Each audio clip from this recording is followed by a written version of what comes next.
नमस्कार, हजुरहरूलाई मेरो किचनमा स्वागत छ। आज मैले क्रिस्पी पोट्याटो चिल्लीको रेसिपी लिएर आएको छु। क्रिस्पी पोट्याटो चिल्ली बनाउनको लागि मैले आज दुईवटा बिग साइजको पोट्याटो लिएको छु। यो नयाँ आलु रहेको छ।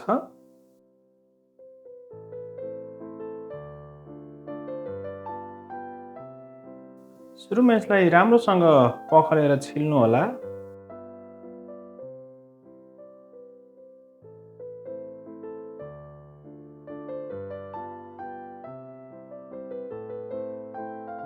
छिलिसकेपछि यसलाई फेरि पखालेर हामीले काट्नु पर्दछ। यति मोटो साइजमा काट्नु होला, साह्रै धेरै मोटो बनाउनु हुँदैन। र यसलाई सुरुमा स्लाइस काट्नु होला र पछि फेरि काटेर यसलाई जुलियन गर्नु होला।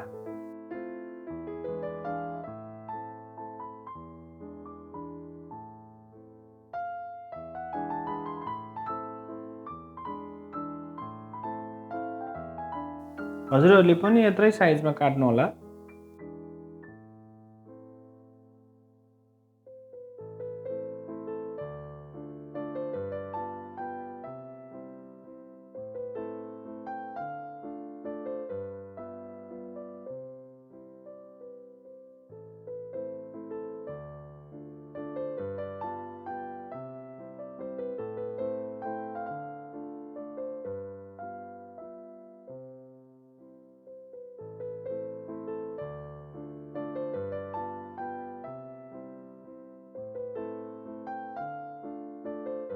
यत्रो साइजमा काट्नु होला हजुरहरूले।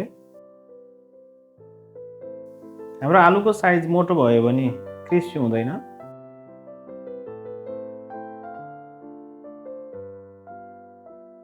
र काटिसकेपछि यसलाई हामीले चिसो पानीले यसको स्टार्च पुरै जाने गरेर राम्रोसँग धुनु पर्दछ। यसलाई एउटा जालीमा हालेर चिसो पानीले धुनु होला।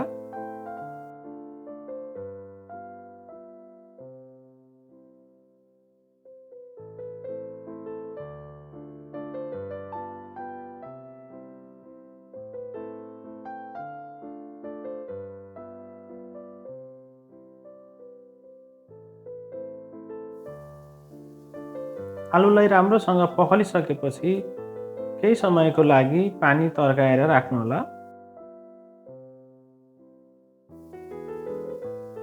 पानी तर्किसकेपछि आलुलाई एउटा भाँडामा राख्नु होला।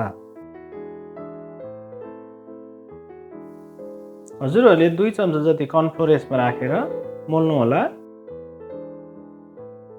कर्नफ्लोर राखेर मोल्नाले फ्राई गर्दाखेरि आलु एकदम क्रिस्पी बस्दछ। र आलुलाई हाम्रो तातिरहेको तेलमा राखेर डिप फ्राई गर्नु होला।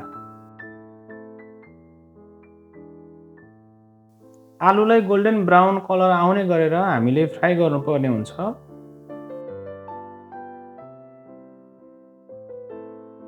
र टाँसिएर बसेको आलुलाई बिस्तारै चम्चाको मद्दतले हजुरहरूले छुटाउन सक्नुहुनेछ।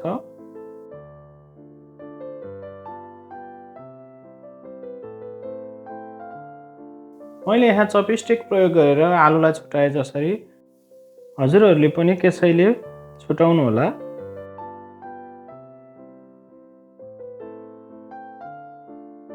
आलुमा गोल्डन ब्राउन कलर आइसकेको छ।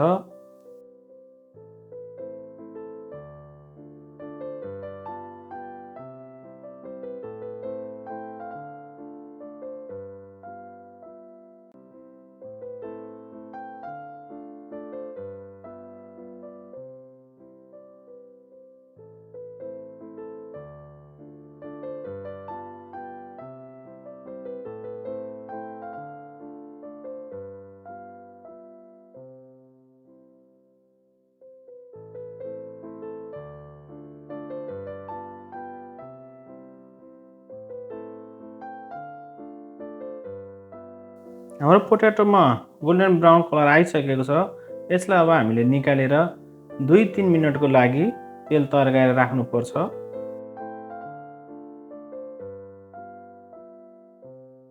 र यता आलु रेडी भइसकेको छ।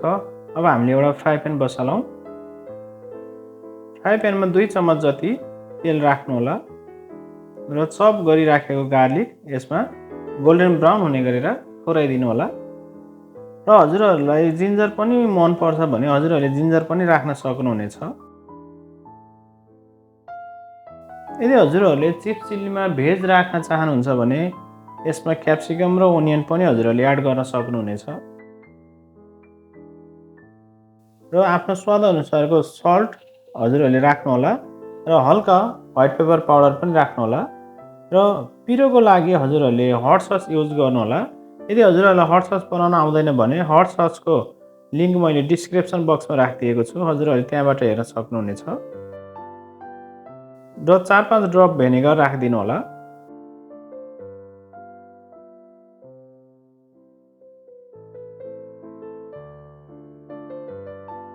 अब हामीले फ्राई गरिराखेको पोट्याटोलाई पनि यसमा राख्दियौँ।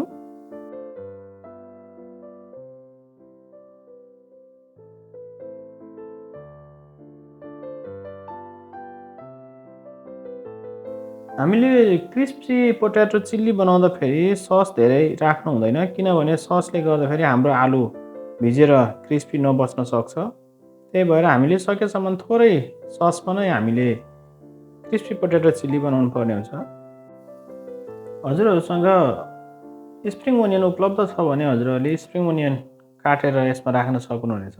मैले थोरै धनिया राखेको छु फ्लेभरको लागि। यसरी बनाएको क्रिस्पी पोट्याटो चिल्ली क्रन्ची हुनुको साथै अमिलो र पिरोको पनि कम्बिनेसन मिलेको हुनाले ज्यादै स्वादिष्ट हुन्छ। हजुरहरूले मेरो च्यानललाई अहिलेसम्म सब्सक्राइब गर्नुभएको छैन भने सब्सक्राइब गरिदिनु होला र भिडियोलाई लाइक पनि गरिदिनु होला।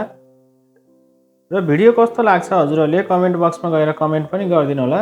साथीभाइहरू माझ पुर्याउनको लागि सेयर पनि गर्नुहोला। आगामी दिनहरूमा पनि यस्तै भिडियोहरू हेर्नको लागि मेरो च्यानलमा हजुरहरूले भिजिट पनि गर्नुहोला।